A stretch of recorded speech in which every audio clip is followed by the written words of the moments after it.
According to Google, an obscure character is a little known fictional person, a character in a book, film, or game who is not famous or prominent in popular culture. There are like two more definitions of an obscure character here, but this is the one that aligns with the message I'm trying to push. So, yeah. Obscure characters are a dime a dozen in fiction.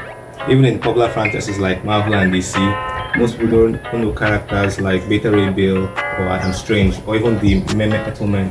I myself making the video barely know much about them. Initially, I was of the opinion that these obscure characters were not just charismatic enough to champion a story on their own. And then I read the 1987 Question comic by O'Neill, Cohen, and Magaya. Forgive me if I butchered your names.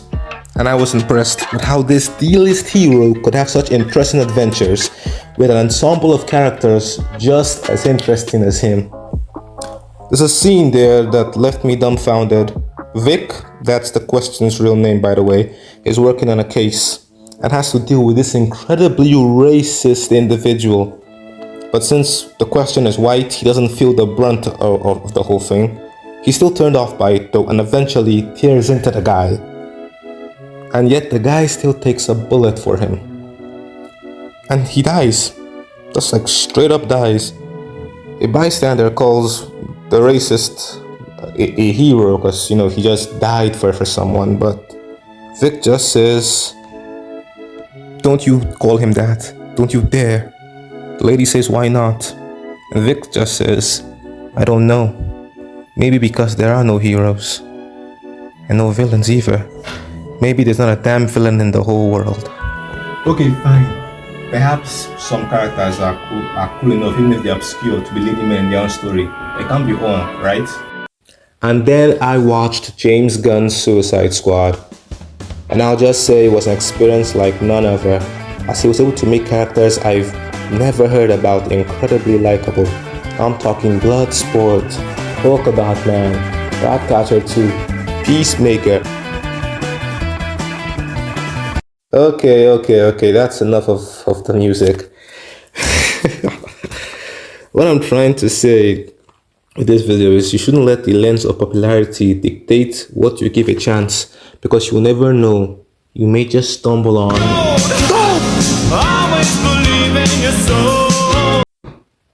If you've been on Comic Talk for the past few months, you've probably seen the Booster Gold trend. That trend is a perfect example of an obscure character being brought into the limelight, as millions of people around the world got to see Booster's cool side. A piece of media where Booster got to shine was in the Justice League Unlimited episode titled "The Greatest Story Never Told," in which the entire Justice League is too busy fighting a villain that they don't realize the world is about to end. It takes the man the Justice League leaves to crowd control to handle it. I'm not a superhero. Everything is about to be destroyed forever. And where are the other superheroes? Not here. You are. You're the only one who can do this. So do it. And after the day is saved, Booster doesn't get any credit for it because nobody knows. Well, not nobody. Someone knows. Excuse me, Green Lantern? For the last time, I am not Green Lantern. My name is... Just kidding. I know who Booster Gold is. So yeah, a lot of us are blind to the sheer aura a lot of these guys hold. We just need a little light, or perhaps we just need a little fire.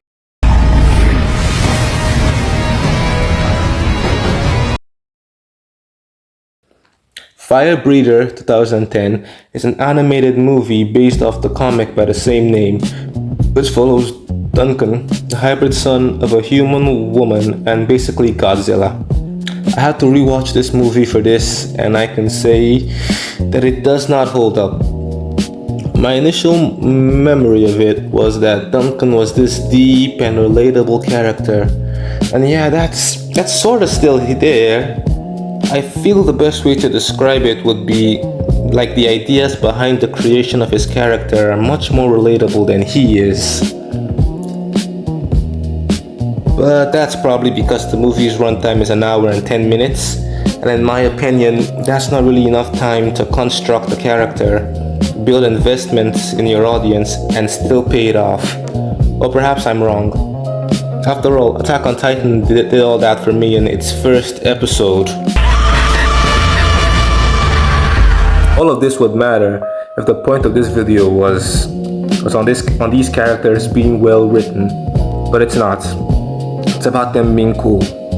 And Firebreather betrays its name here because Duncan is cool.